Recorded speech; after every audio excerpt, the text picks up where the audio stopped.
Welcome to JavaScript Jam Live. It is Wednesday. It must be 12 p.m. Pacific Standard Time, or should we say Pacific Daylight Time? Yeah. Let's see here. I'm gonna bring Anthony up. Invite. What's up, bro? Nifty. What up, dude?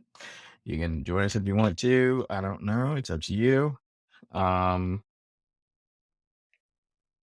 Hello. How are you doing, Anthony? I'm doing good. I was in Vancouver last week. That was fun. Cool. Well, we will definitely find out what that's all about. So welcome to JavaScript Jam Live. It is Wednesday, 12 p.m. Pacific Daylight Time. This is when we do our thing. This is where we talk about everything JavaScript and web development related. Here's Ishan. I'm going to make him the co-host. There we go. Sent the invite. Yeah, today we're going to be talking about some awesome stuff. If you haven't seen our newsletter, we will link it here shortly, but you can go and check that out once I pin it and tweet it and pin it. Yes. Nishan, I sent the co-host invite. I don't know. The delay, I swear, it's so much fun. Is this one of the best things about this? By the way, last week's JavaScript Jam has really taken off. Like 2 days ago, I had 100 people that had listened to it, and now it's over 900. Pretty cool. So that's a lot for like 2 days. For us, at least. Not too bad. Things are Yeah, growing. there we go. I'm finally up here. I think it cut out for me again when it switches you to speaker. But Yeah, it sounds like you were talking about the track last week. from last week's episode. Yeah, Yeah, that was, you know, I think this week will this is always going to be the best week, but last week's a really fascinating discussion on Heroku. So highly encourage folks to tune into that. And if, absolutely. I think the Twitter spaces disappear after what, about 30 days. Yep. But if you're listening to this, past that date, we're now cross posting those onto YouTube. If you go to our YouTube space, as well as if you just go to javascriptjam.com, we're posting them up there as well. So you can see them in perpetuity there. So it's another where you can access some of these great conversations we're having. Absolutely. That is exciting.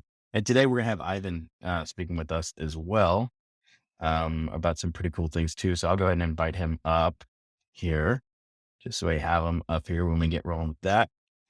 But yeah, if you're joining us, like I said, this is everything about JavaScript and web development related.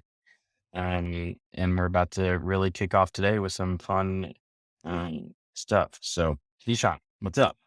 Yeah. Hey, so I think Scott, you said this earlier, where this is welcome to JavaScript Jam Live. It is basically an open mic for anything web development or JavaScript related. So we always like it when it's audience driven as much as possible. Feel free to raise your hand.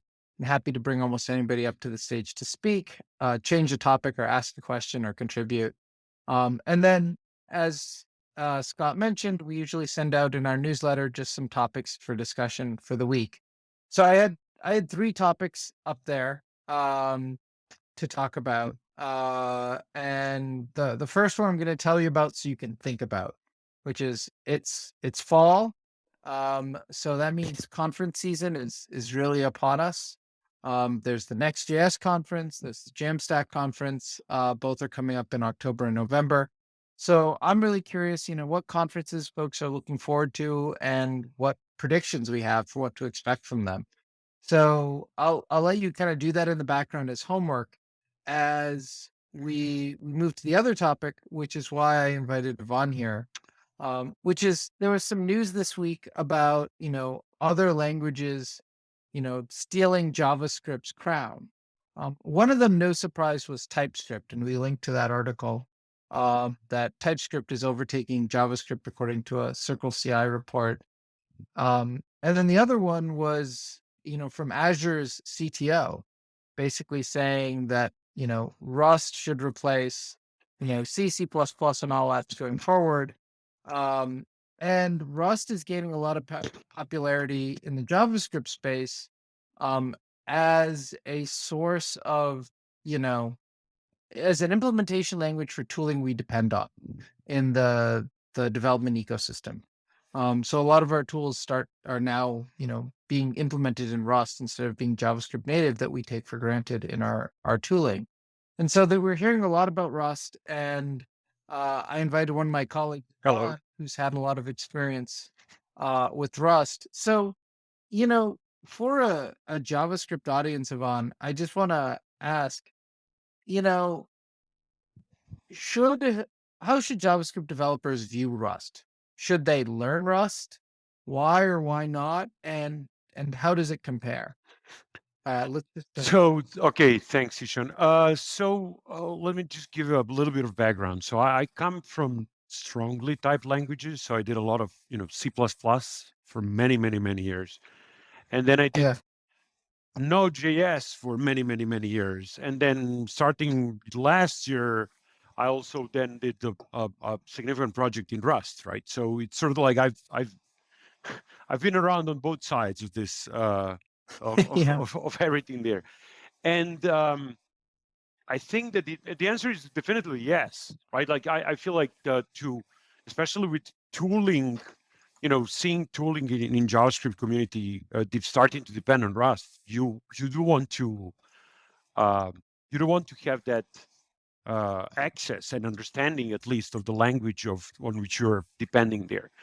I wouldn't make the same argument for C++, like considering like Node and that it's written in C++. I wouldn't make the same argument. It's a more complex language, C++. It's more, there are many, many more foot guns in it, many decades of, backward compatibility and including with C, etc. And so but I would definitely say that Rust it's a smaller language. It's a more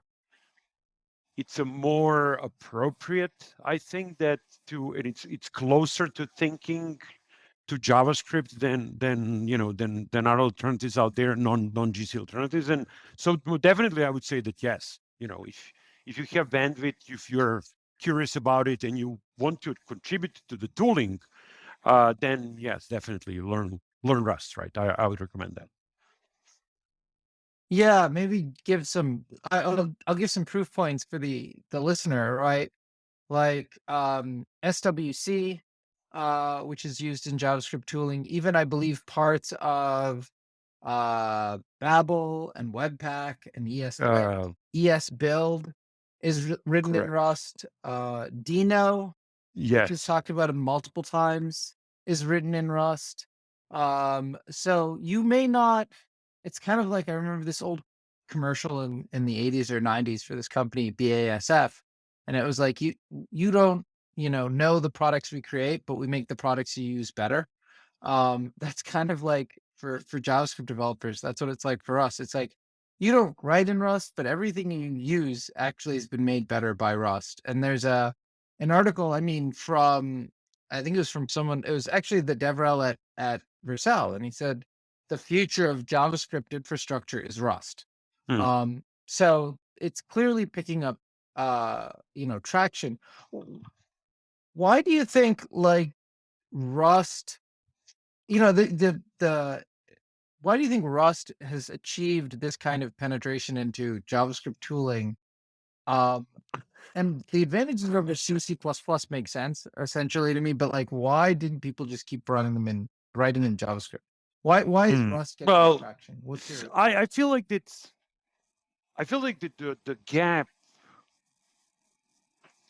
is not that large, right? Like when you consider like dynamic language and statical type language, and you're like, well, it's usually there's a chasm there, right? Like there's a chasm there, right? Like it's like you don't. I feel like even last year I've worked with multiple literally people that have never written any code rather than JavaScript, and in any programming language except JavaScript, and we were able to make them quickly productive in Rust.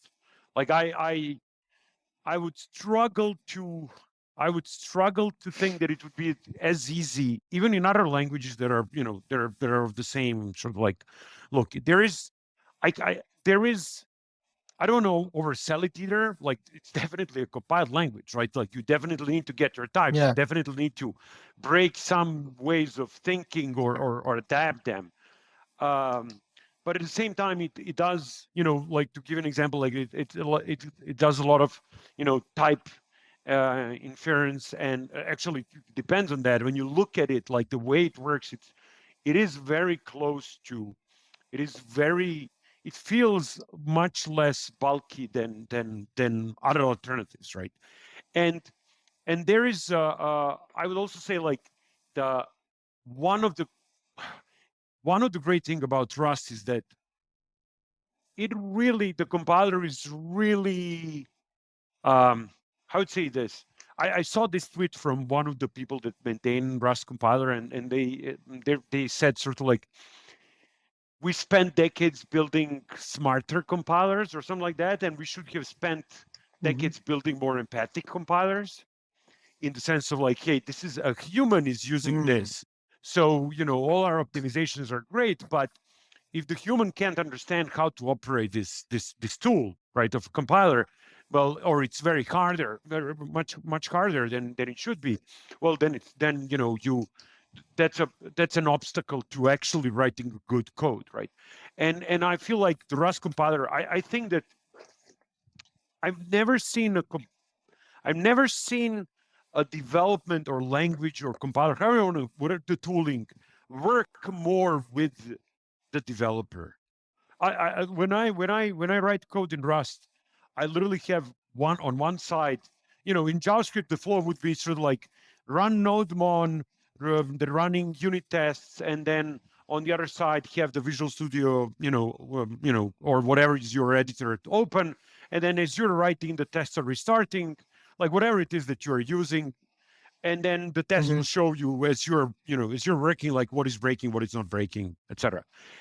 And it is a very, very similar experience writing Rust, except that the tests are replaced for the most part, not obviously entirely, but for the most part with the compilation, because you rely on that compilation more than you would rely normally, like on unit tests. So that is one advantage. Another advantage I also feel is that unless you start dabbling into asynchronous programming in Rust, asynchronous in the sense of like, now you're launching threads and you're doing this and you're doing that. It is, it is close to that, single-threaded experience that you can just start with and that you have in JavaScript. So maybe that's also like part of the attraction. It's kind of hard for me to because I come from the both, because I have a lot of experience in both sides of the, it's kind of hard for me to really grasp what would be just for the JavaScript, right? Just for the JavaScript audience. But I can tell you that like we successfully, like, we literally, we were a team of, mixture, but the only language that we all had under the belt was JavaScript, and we successfully, started working very quickly and very successfully in Rust, right? Like people were just adapted to it. There is a learning curve, but adapted to it quickly. So yeah, for a JavaScript developer, and then I want to let people know, feel free to raise your hand and ask questions, and jump in, and we'll bring you up to the stage. But how long does it take for, somebody from a pure JavaScript web development background, do you think, to feel like they can be a little better than dangerous with Rust? What type of learning curve? So what I've seen is like, it was, I would say probably like, I don't know, 4 to 6 weeks, right? Like, and we were talking about like, intensive 4 to 6 weeks, but maybe the biggest thing, like the one comment that struck with me is, I remember a developer telling me like they've never thought about memory before. And one of the things that Rust does is that it, for the most part, you really don't have to think about memory, right? Like it does guide you in that sense much more differently. It guides you in the correct manner immediately, rather than you learning. remember the JavaScript, the good parts book? So Yeah. you could literally write the C++, the good parts book, right? Like, and I'm covering C++ as the other language. You could like extract and be like, all right, there's a much smaller language inside there, which is much better and easier and safer to use, right? And That's trying to get out. Yeah. And Rust is like that. Like when I started like reading and learning Rust, like I felt that the lessons from C++ and other languages like that were taken to heart, right? Like it's like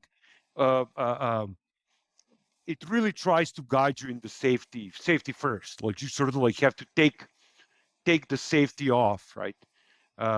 Anyways, but that I would say that's 4 to 6 weeks to answer your question. Like I would say that folks start to like adapt. I won't oversell it. It's a learning curve. Like there is a learning curve. Like you have to, but if you rely on the compiler, I found that was the most useful thing for me, which is like, don't just write code, see what the compiler is telling you as you're writing it, right? How it sort of guides you.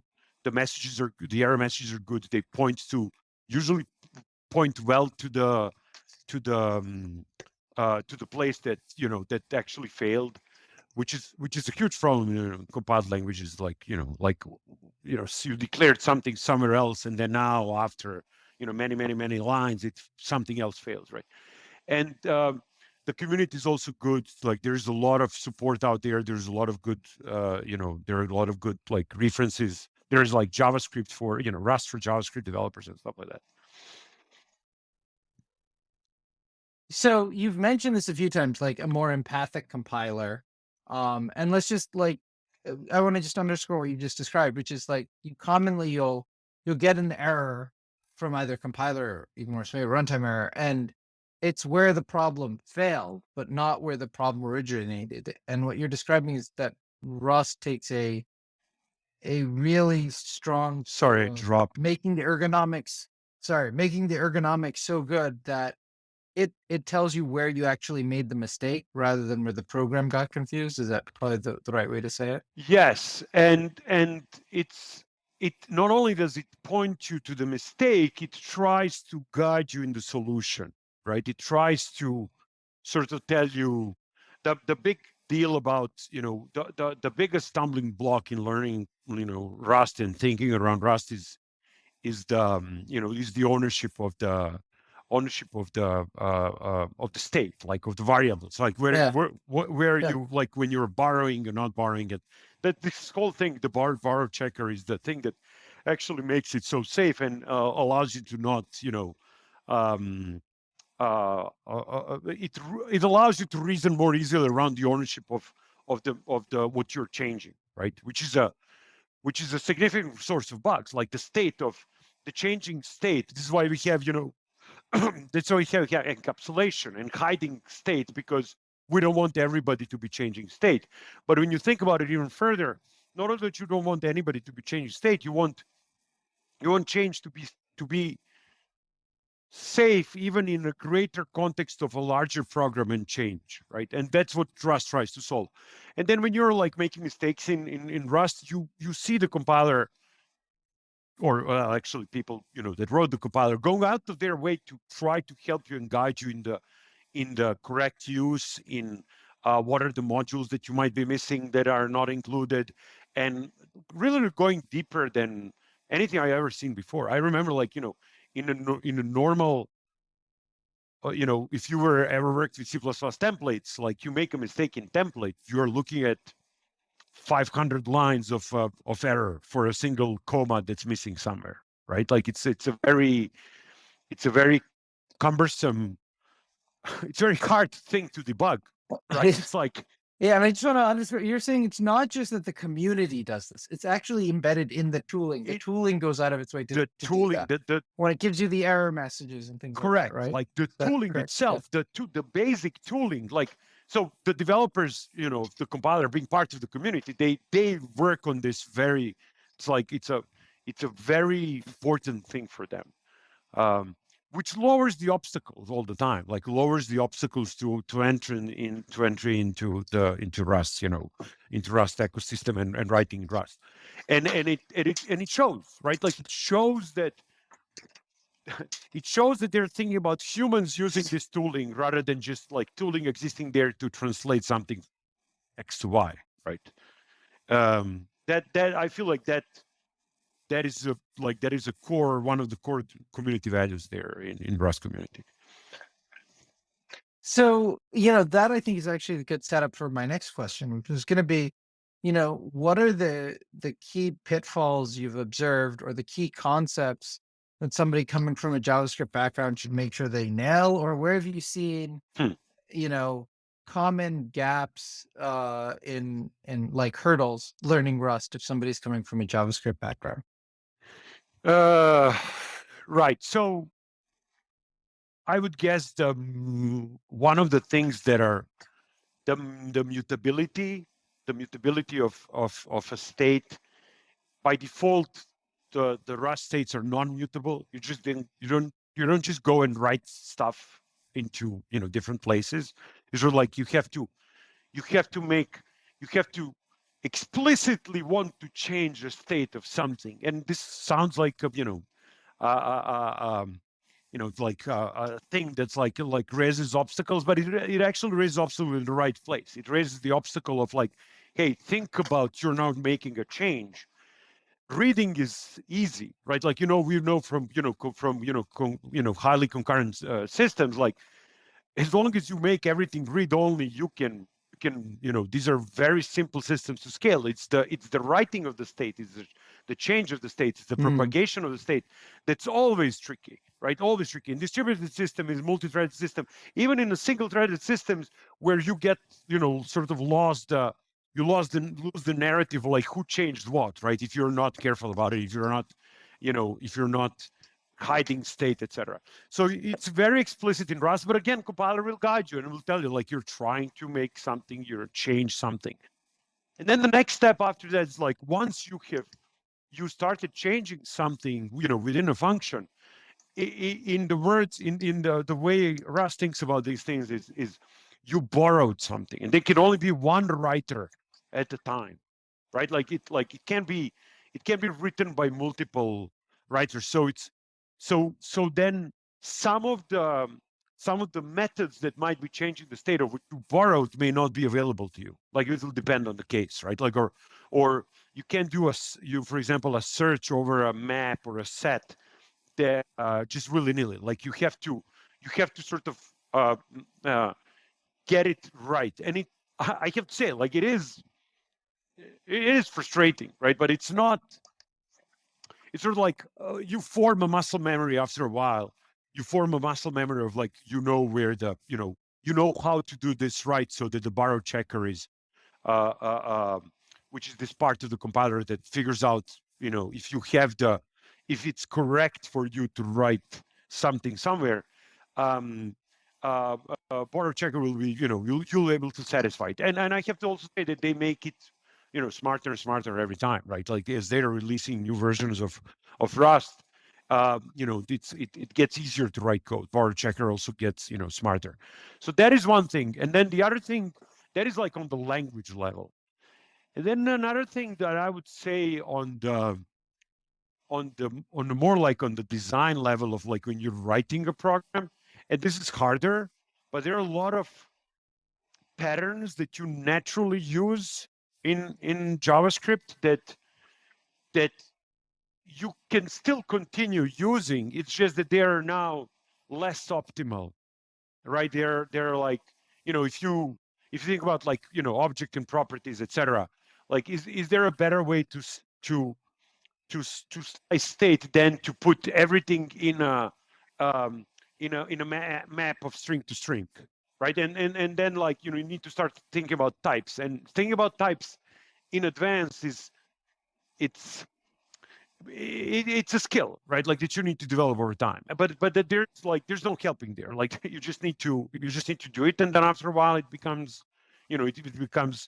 more natural to think in types, right? And anybody that's worked with TypeScript as well, it's like that. Then that becomes easier. But that I would say that the change there is similar, except that there's no, in TypeScript you always have an escape hatch of JavaScripting it, right? Like in essence, right? Here there are no escape hatches, right? Like it's like you really have to get it right. But it is You're up against the wall. you're up against the wall. It's like there's nothing there, right? It's like so. But I like, so when I recalling now, like when I see programs written by JavaScript developers written in Rust, if they're like just coming to the language, you will see this. You will see the sort of like the JavaScript way of thinking and solving problems in there. And again, it's not incorrect. It's just suboptimal. But I feel like, again, humans before computers, right? It's like, unless you're writing something that needs to be highly optimized, hey, you're fine. Like you'll figure it out this later in the next iteration or in the next program or whatever it is. But that probably is the that is the second sort of like leg of, but it's not tied necessarily to Rust, but rather to thinking in types and solving things differently than you would have that you would have solved it in JavaScript, right? So I hadn't heard the quote you referenced earlier, but I think I found it from, I think it's Esteban Kuber. He said, "We spent decades trying to invent a sufficiently smart compiler. We should have been inventing a sufficiently empathetic one." It's on his Twitter profile. And he has he also has on his Twitter profile, "There are no bad programmers, only insufficiently advanced compilers." That is funny. Yeah. So yes, it stuck with me. It really did. Like it must be a couple of years that he tweeted that, right? And and it stuck with me. It really did. Like and I can tell you this. Like they really try hard to make to have good tooling, to improve tooling all the time. And one of the great thing, and like this is everybody that has switched to Rust from JavaScript or from something else and whatever, everybody that I've talked to on our team or teams or whatever, everybody has said, all right, it's that first step, that learning curve is high when compilers start just complaining all the time, and you're like, wow, why again? Why is it to complain again? But Rust, more than any other language that I've seen, more than any other language by far, any other language that I've seen, once you have convinced compiler that your code is correct, the compiler is like, yeah, fine, I'll compile this for you. You're really pretty damn certain that it works as intended. I'm not saying that there are no bugs. Obviously, the algorithmic bug remains, like the algorithmic bug in the sense of, of you just wrote the program incorrectly, right? But those other bugs of of typos, of hey, I didn't mean to write in two places in the same thing, or whatever it is that companies sort of like incidental bugs, let's call them like that, right? Those really go away, and this has been like universal. There's no one that has said, oh no, now I'm making more bugs than before. No one, literally. I can tell you. So we're almost at the halfway point. I have one, and we'll switch to the JavaScript conferences for the second half of the session. But the last question I just want to ask is just the one always people ask about, is for any languages, how's the performance? I I know the answer, but I'll just throw that out there because I'm sure some people are thinking about it. How is Rust's performance? Well, so there, I would say that there are two performances, right? One is the developer's performance, and I would say that developer performance is once you're over the hump. Like, and again, it's not hard to get over the hump, but it is a hump. But once you're over there, I feel like that the developer performance, the velocity it gives you is really great. How about that? I meant I know that you want a runtime performance. Yeah. It gets close to any compiled C++, handcrafted, etc. It's Will there be places where it's faster than that? Yes. Will there be places where it's slower? Yes. But it's, for all intents and purposes, especially for anybody coming from JavaScript, it's going to be fast. It's like, it's Okay. just like, there's no comparison of, no matter, there's no comparison of like an interpret that, no matter how jittered it is, to something that's, compiled and can reason, where compiler can reason around the types at leisure, rather than very late in the game of like jitting something, right? So, and once, you consider like any jittered code, like it has to have like exceptions, like, hey, I compiled something, I can now think that this is always going to be a number or a string or this or that. But actually, because they cannot be true, no one can be true, they cannot be certain of this. There always needs to be, checks of what is actually inside of everything. This goes away with the compiled language. You have a statical type. It's just like you're doing it in advance. Compiler had sufficient time, a lot of time, to compile it into the most optimal code that you wanted. And so, for comparatively speaking, like JavaScript to Rust, it's like Rust is always going to win. I feel like that's a. But no one ever wrote programs in JavaScript because of the performance as well, right? It's like it's more about human performance rather than compute performance, right? It's so I would say that on both of these fronts, like I feel like Rust is, again, it's obviously, it's like, you have to think differently around some things, but I feel like it's close enough to JavaScript, and I feel like that's why you see also in community, you see people naturally tending to it as well. Like, it's like, you try it and you're like, well, this is not that hard, right? Like, it's always everybody said that it was hard, but it's not that hard, right? And I feel like Rust has enabled that for the JavaScript community. That's great. Thank you a lot for giving us the lowdown on it. Scott, do you want to just give us our usual station break, and then we can switch topics to JavaScript conferences? Sure. Hey, thank you all so much for joining us so much today so far. It's been awesome. Thank you, Ivan, for joining us and hopping up here on the stage and chit-chatting about Rust and, all of its pros and cons. So really cool to hear that perspective. For those of you who are just joining us for the first time, or if you're listening to this on a recording, thank you so much. We appreciate you.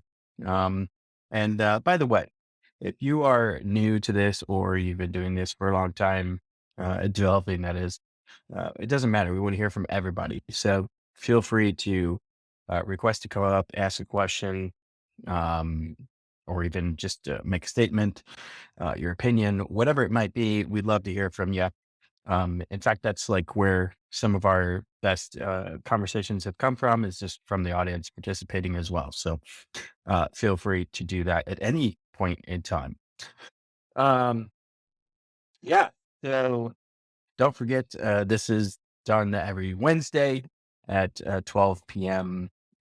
Pacific time. So, and if you haven't checked out our newsletter yet, which we've been doing 4 weeks in a row now, 3 weeks in a row, I have linked it up there at the top. You can check that out there to discover what we're kind of talking about today. And for any future newsletters, if you want to get that in your inbox and not miss out on everything JavaScript and web dev related, then you would need to go to composability.dev and sign up there. Not just that, you will also get access to our summit that we had in June or July. So it's going to be awesome. If you have access to that, you get a ton of value. So, and that's what we're shooting for: creating value and thought leadership, and helping everyone in there together.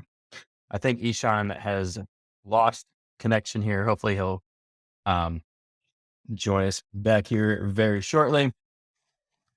Let's see. Hold on. There he is. Awesome. Invite co-host. All right. And as we're waiting for Ishan to come up here, just wanted to see if anybody had anything else they'd like to speak of and or have a question about. There we go. He's up. Awesome. All right. Well, you weren't gone too long. I was just finishing up, so that's great. All right. Well, thank y'all so much. And on to the next half of what we have to offer here.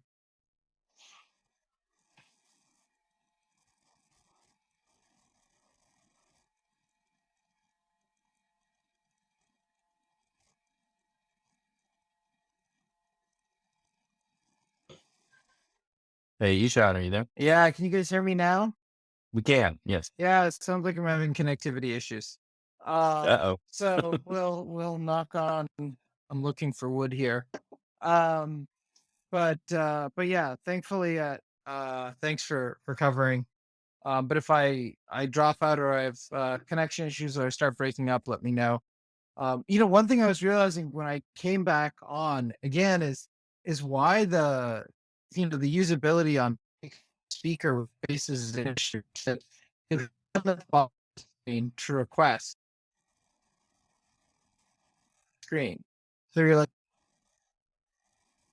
exact wrong space on the screen to tell you that it's been accepted. You need to respond to it. You're gonna have to hit is back again at the bottom. So you were, Yeah. you were a little bit choppy there, but I think what you were trying to say is that the notification is in the wrong spot. It's the UX of what they've designed is, it could be better. Especially when you're requesting to come up or being invited to come up. Oh, man, we lost Ishan again. Hold on. Let's see if he comes back.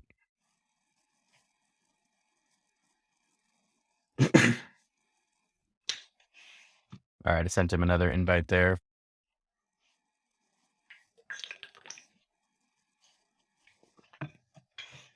Okay.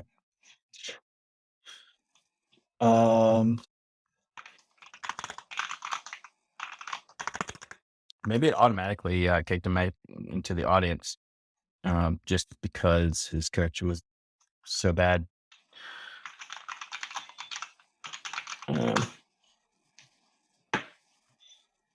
All right. Yep, he's out. Okay. Oh, fun.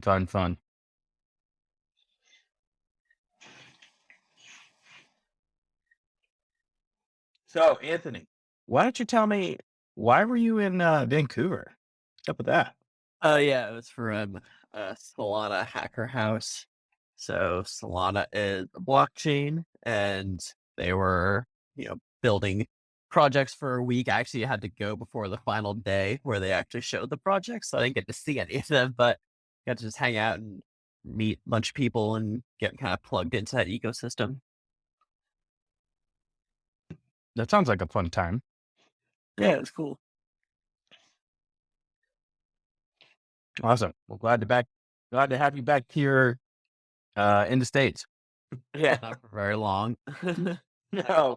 I'll still be in the States, but I will be not in St. Louis very soon. I'll be spending a lot of time in the San Francisco area, most likely. We're going to talk about conferences, and I'll probably be at Jamstack.com. Oh, yes, of course. Yes, we're all looking forward to those conferences. It is like that time of year, right? I mean, there's just conferences everywhere right now. So,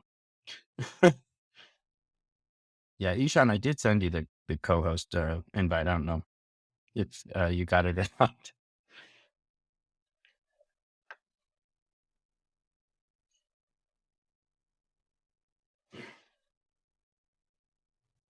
There we go.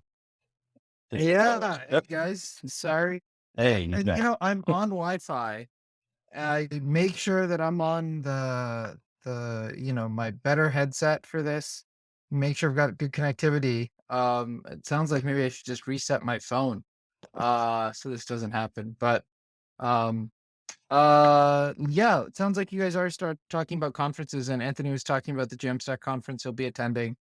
And so that was the other topic that we had in the newsletter this week. What are the conferences people are looking forward to? Anthony, what's on your agenda besides Jamstack conference this fall?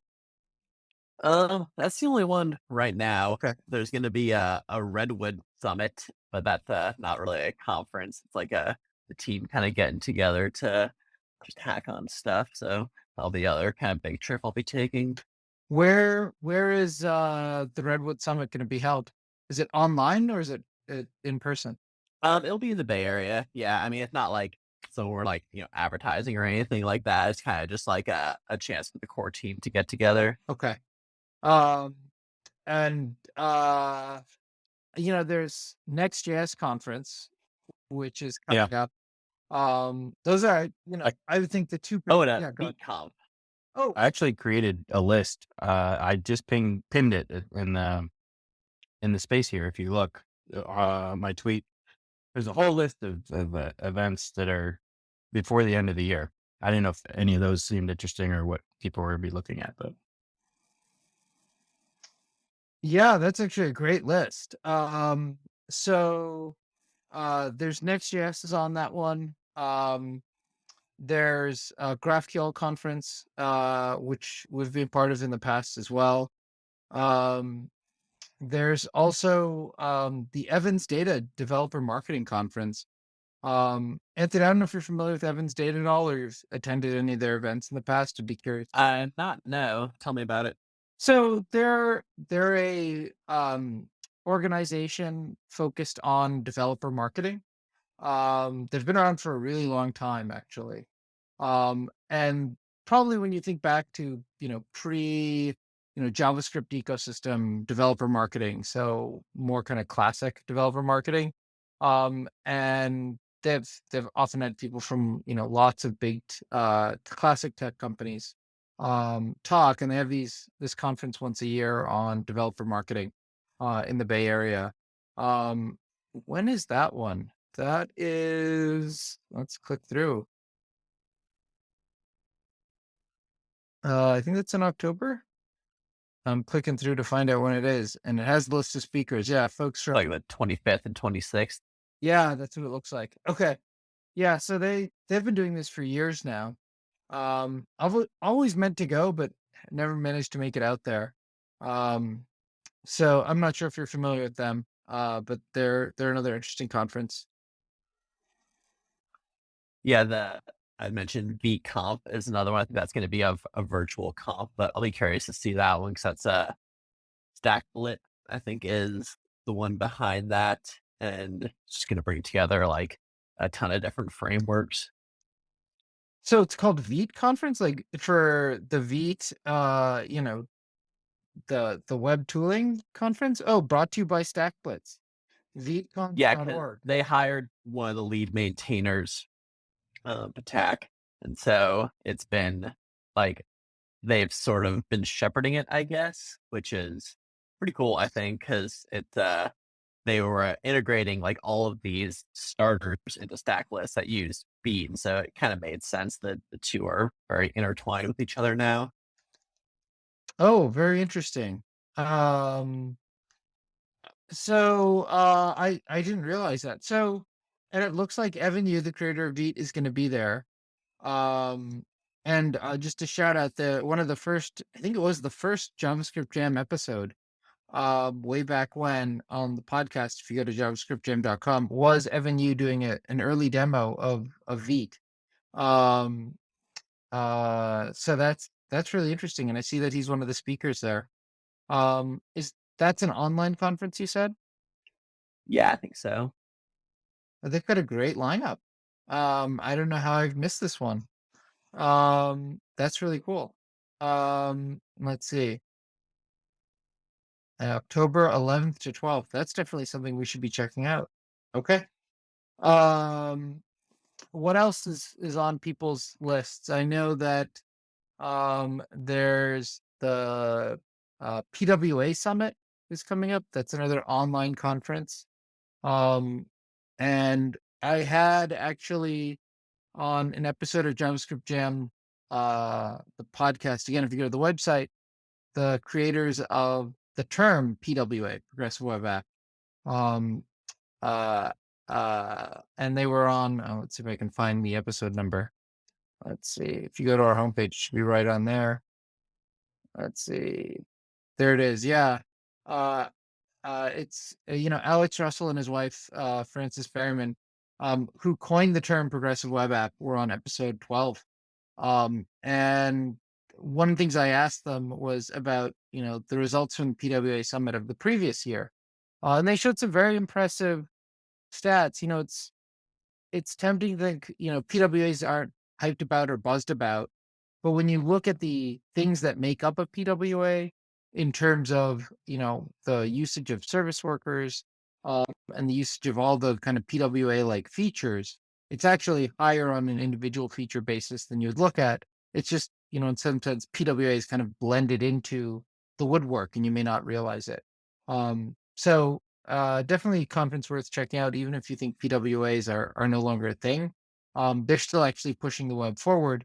And it may just be we're in call it a PWA winter, but all the things that are ingredients in a PWA keep continuing to progress. And I think what's going to end up happening one day is maybe we'll come back and realize, this is the same thing as PWAs a few years ago. It's just under a new name, and now we've got more penetration for these technologies. Foremost among them is, push notifications now being available on both iOS and Android. Is I think it'd be huge for that whole ecosystem. So that's going to be really valuable. But I'm curious again from the audience, what are some of the other, conferences people are looking at that maybe aren't on our radar? Feel free to raise your hand. Anthony, were there any others that came up? The VEED conference is a good one. Yeah, that's the only one that I can think of, because I'm not really super plugged into the whole conference scene. Like, I kind of came up during the pandemic era, so Yeah. I was never one who was like traveling much. And now that I'm working for like a Web3 company, I travel to kind of a different set of events and conferences than these. But I find that they're good conversation starters, that they usually, something will be some talk and then people will be like, oh, what was this to talk about? And why they talk about this, not the other things. And so I enjoy them for that. I usually just kind of catch up after the fact. Got it. Is there a conference that happened recently that you've been meaning to catch up on? I have one myself. I missed the Cascadia JS conference. And that's one I've been meaning to catch up on. Is there anything else that comes to mind as a developer conference that's still on your list or you thought was really good this year? That's a good example, because that's one where, people are talking about enhanced after the fact. I think like React India just happened. If that was a big one, or that's about to happen. That's starting like right now. So that's usually pretty big one. Oh, that wasn't on my radar either. So that'll be I'm adding that to my list here. That's a good one. Do you have a sense of, what would you say was the best conference this year if you were to pick one? Oh, I don't know.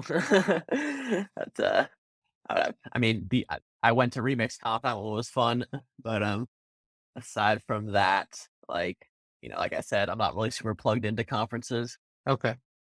I'll say, Scott and I were at Remix Conference. I thought that was very interesting and really well done. I know, Scott, you were at Render ATL, which was really good. I did not attend in person, but I watched all of Reactathon. I thought that also had a lot of good talks.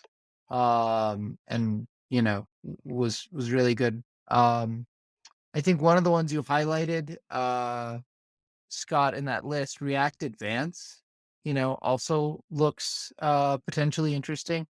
A lot of times there's, it's hard to get a conference that's going deeper.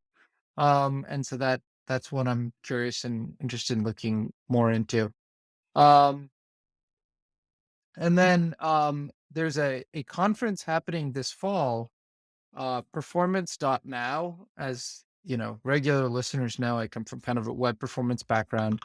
There used to be a conference in the US called Perf Matters, that was held every year. And once the pandemic happened, they held a virtual version, and they did an amazing job pivoting in 1 month, because it was in March. It was basically when everything's all of a sudden shut down. So they pivoted immediately to a virtual format.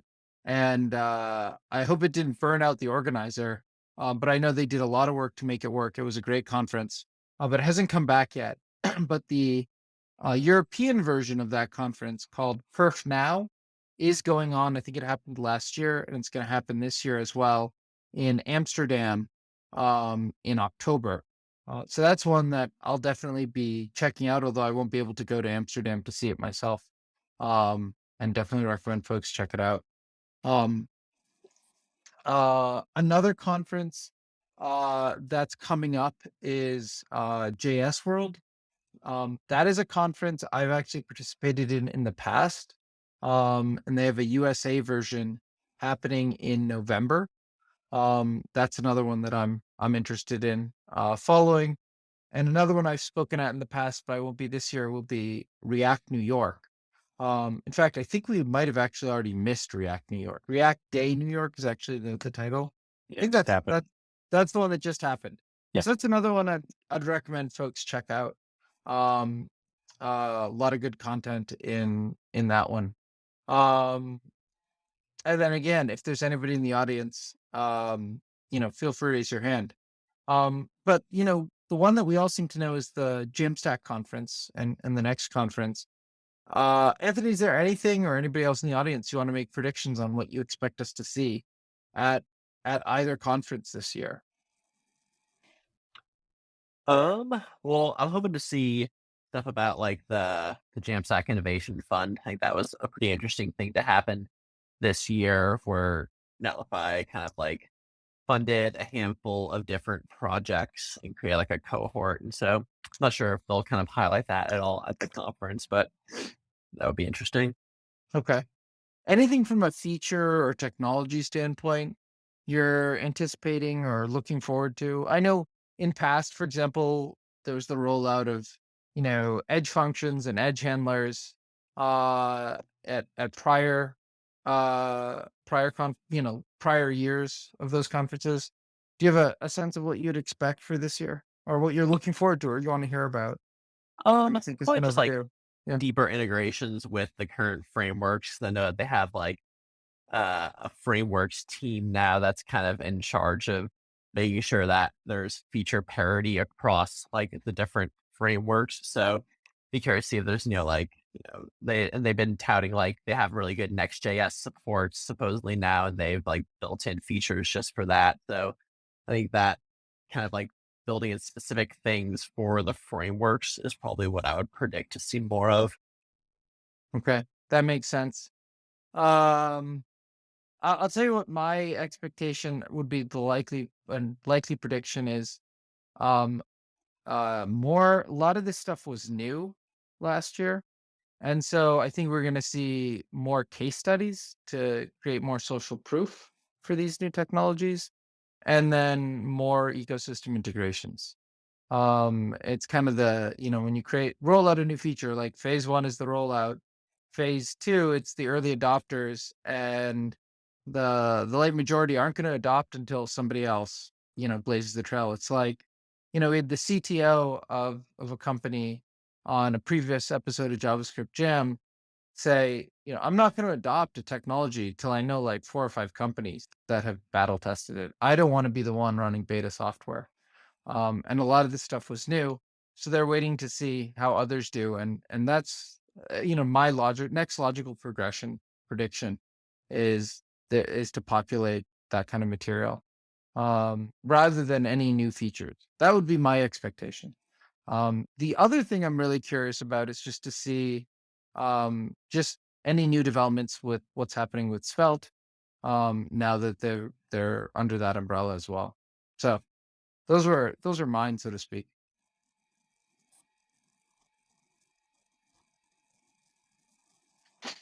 Okay. Well, it looks like we are close to the top of the hour. I have actually a very hard stop at the top of the hour. So unless there's anybody else who wants to jump in, Scott, I'll let you take us out. Awesome. Thank you so much. Appreciate it. So it is conference time of the year. Obviously, we just listed off like so many different ones. And a lot of them are happening around the same dates and some of them on the same date. So yeah, you can check out the list that I made and the couple that we mentioned that were not on the list as well. Maybe there's something that piques your interest and maybe you want to go to it. Anyway, lots of great conversation today. Thank you to everyone who was up here speaking and those who came up. And you can join us next week on Wednesday at 12 p.m. Pacific Daylight Time. And we will be doing more awesome conversations about JavaScript and web development. Thank you so much. And don't forget, if you haven't checked out or subscribed to our newsletter, you don't want to miss out on all the wonderful things going on in this area. So go to composability.dev, register, sign up, and you can get our awesome newsletter every week. All right, y'all. Thank you so much. We'll see you next time on JavaScript Jam Live. Peace. Later.